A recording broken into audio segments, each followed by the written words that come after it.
dollars at Vistaprint.com. Don't let sore joints get in your way. Or giant joint care pills. With new Move Free Ultra, just one small pill a day is more effective for sore joints than 2 big pills. Move on to new Move Free Ultra. Dandruff? Meet microbeads. Any last wishes? New Selsun Blue Deep Cleansing Microbead Scrub goes to the source, wiping out flakes before they flake for the absolute deepest clean. No flakes, no itch. New Selsun Blue Deep Cleansing. Fight flakes before they flake. Our moms taught us that it's good to share things, and some things are good for sharing, but others definitely are not. A prescription drug just isn't safe if it wasn't meant for you. Prescription drug abuse in northern Michigan is real. It's growing and it's dangerous. Don't share prescription drugs. Store them in a secure place and dispose of expired drugs properly. Don't be part of the problem. Be the solution. Stop prescription drug abuse now.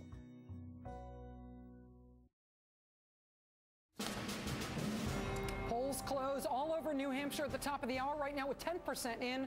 Mitt Romney in the lead with 36% of the vote. Ron Paul at 25. John Huntsman at 16.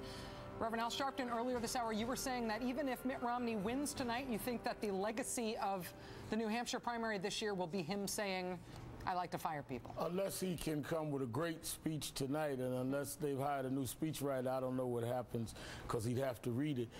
The fact is, and I think Chris had it right, they are misquoting him when they say, he said, I'd like to be able to fire people. He didn't say that. He said, I like firing people. It's a big difference in liking to be able to do something and liking to actually execute it. And I think that is a statement that's going to haunt him as it's played over and over again with Gingrich's by in South Carolina, where you have people that have lost their jobs to him.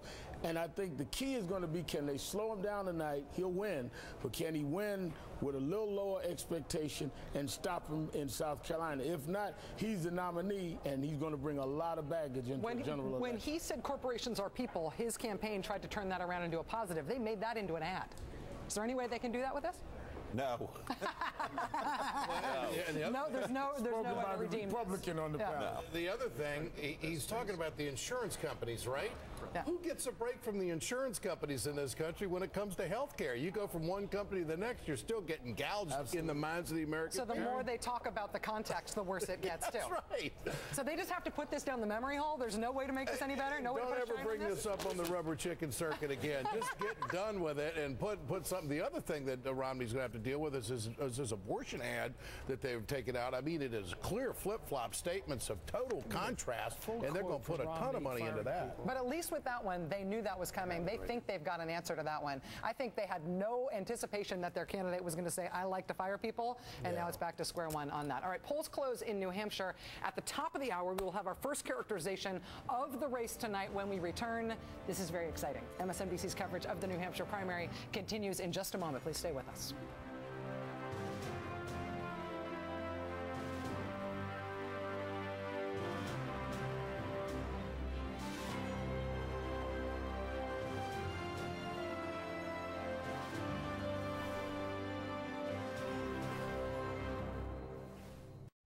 Mid-grade dark roast forest fresh, full tank brain freeze cake donuts, rolling hot dogs, bag of ice, antifreeze, wash and dry, diesel self-serve fix-a-flat, jumper cables, 5% cash back. Right now, get 5% cash back at gas stations. It pays to discover. When BP made a commitment to the Gulf, we knew it would take time, but we were determined to see it through. Today, while our work continues, I want to update you on the progress. BP has set aside $20 billion to fund economic and environmental recovery. We're paying for all spill-related cleanup costs, and we've established a $500 million fund so independent scientists can study the Gulf's wildlife and environment for 10 years. Thousands of environmental samples from across the Gulf have been analyzed by independent labs under the direction of the U.S. Coast Guard. I'm glad to report all beaches and waters are open for everyone to enjoy. And the economy is showing progress, with many areas on the Gulf Coast having their best tourism seasons in years. I was born here. I'm still here, and so is BP. We're committed to the Gulf, for everyone who loves it and everyone who calls it home. Hello, how can I deliver world-class service for you today? We gave people right off the street a script and had them read it. No, sorry, I can't help you with that. I'm not authorized to access that transaction. That's not in our policy. I will transfer you now. My supervisor is currently not available. Would you like to hold? That department is currently closed. Have I helped you with everything you needed? If your bank doesn't give you knowledgeable customer service 24/7, you need an Ally. Ally Bank. No nonsense, just people sense. Welcome back to the cleaning games. Mr. Clean Magic Eraser Extra Power was 3 times faster on permanent marker. It looks like Mr. Clean has won everything. The cleaning games are finished? And so are we. Clean more, work less with the Mr. Clean Magic Eraser Extra Power.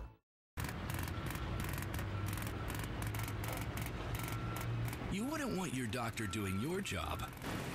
So why are you doing his? Only your doctor can determine if your persistent heartburn is actually something more serious, like acid reflux disease. Over time, stomach acid can damage the lining of your esophagus. For many, prescription Nexium not only provides 24-hour heartburn relief, but can also help heal acid-related erosions in the lining of your esophagus. Talk to your doctor about the risk for osteoporosis-related bone fractures and low magnesium levels with long-term use of Nexium. Possible side effects include headache, diarrhea, and abdominal pain. Other serious stomach conditions may still exist. Let your doctor do his job, and you do yours. Ask if Nexium is right for you. If you can't afford your medication, AstraZeneca may be able to help.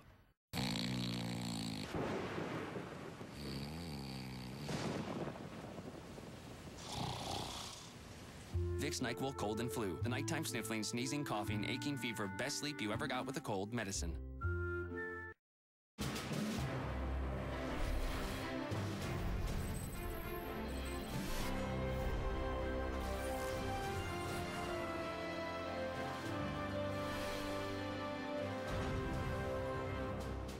It is 8 o'clock on the East Coast, and polls in New Hampshire are now closed. NBC News can project that when all the votes are counted, Mitt Romney will win the New Hampshire primary. At this hour, Ron Paul leads John Huntsman for second place, and Newt Gingrich and Rick Santorum trail. But again, it is Mitt Romney, the projected winner in New Hampshire. Of course, that is not a great surprise tonight. We'll be watching over the course of the night to see what his margin is and also to see what happens with the candidates who are coming in further down the rungs. Let's go back to Chris Matthews in Manchester. Chris, how do you feel? Well, this is big news in terms of headline writers all across the country now that they're going to report for tomorrow's papers and throughout the media and social media. Here's the news. This is the first time a Republican has won both in Iowa and in New Hampshire. This is firepower. This is the daily double as far as Republican politics is concerned. This means, as people have pointed out earlier tonight, big money's going to pour in. The people are going to start making their bets. Members of the United States Senate on the Republican side and on the House side of the Republican Party are going to start placing endorsements out there pretty quickly. This is serious business. I just want to point out one thing here. The quote from Mitt Romney in this very controversial line was, "I like being able to fire people." That's the quote that he's guilty of, and it will haunt him. I want to thank my people for getting that fact. But this is the big news story, everybody. Winning the first two, is going to be very hard for someone to come back from. Rachel. Chris, thank you. Joining us now is former Republican New Hampshire Governor John Sununu. Governor Sununu also served as White House Chief of Staff to the first President Bush. This year, he is supporting Mitt Romney for president. Good evening, and congratulations, Governor. It's nice to have you here. Well, it's a good evening for the governor. He worked awfully hard. He campaigned New Hampshire style. He knocked on doors. He distributed literature and made phone calls himself. And the folks up here like that. In terms of the effect of tonight's win on the rest of the race, is it the opinion of the Romney campaign that other candidates should, in effect, get out of the way now? That this should be a winnowing process, that the field should narrow, and that the Republican electorate should start coalescing around Governor Romney? Well, they obviously want that to happen at some point, but they're smart enough to know that this is a long slog, even with these two great wins. All he wants to do now is move into South Carolina and do what he has to do down there to match what he's accomplished in Iowa and New Hampshire. This is under the new rules, going to take a little longer than usual. He's willing to do it. He knows he has to work hard. He knows he has to keep the team together and just keep going there. there. I think it's going to take longer than the media might think. Governor, in terms of the tone of the attacks that Governor Romney's rivals directed against him in these last few days, we've seen it take a sharply populist tone. We've seen the governor derided as a vulture capitalist, seen his tenure at Bain described as something that was essentially bad for the country and immoral. What's your reaction to those attacks, and do you think that that sets him up poorly for the rest of the race and potentially running against President Obama? No, actually, I think the socialist attacks you're getting out of Mitt Romney are going to getting against Mitt Romney by those opponents are going to actually come back and hurt them. I think you're seeing that already in responses for Mitt Romney by National Review, by the Club for Growth, and so on.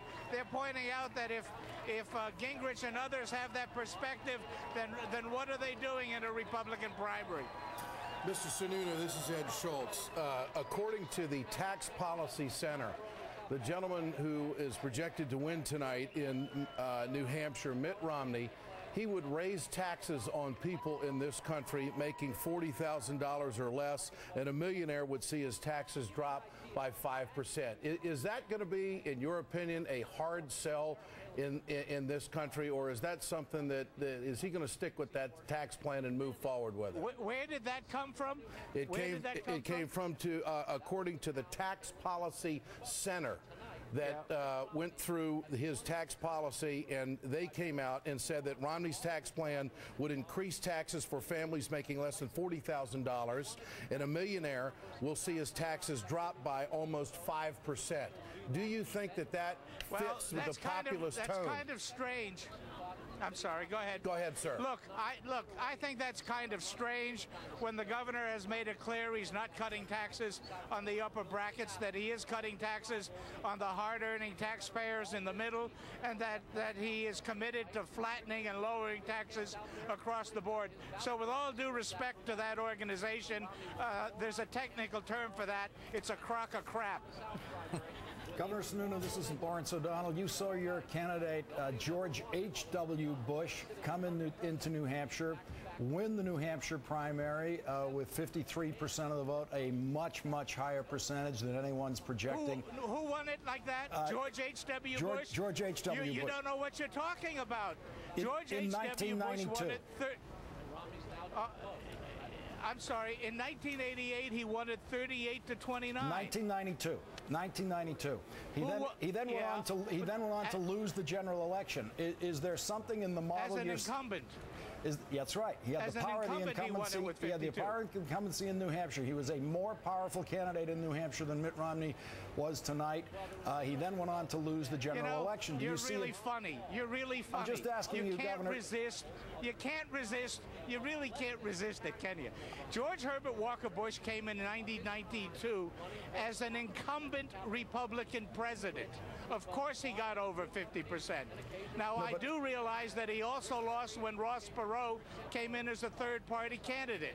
I see no parallel in the primary. I see no parallel in the general, and I think you're grasping at straws. Well, but other than that, you're okay. You got to my question, and I thank you. I was just going to ask you, is that kind of strong finish that President Bush had in New Hampshire, and then the collapse in the general, is there something in the Romney candidacy that you see will predict for you a different outcome?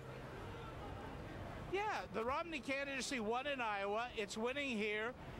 He's not running as an incumbent. He's running in a fully challenged primary and putting those wins together. And he's prepared to go through this whole process, pick up the delegates, and go forward. Romney also has one advantage that George Bush didn't have.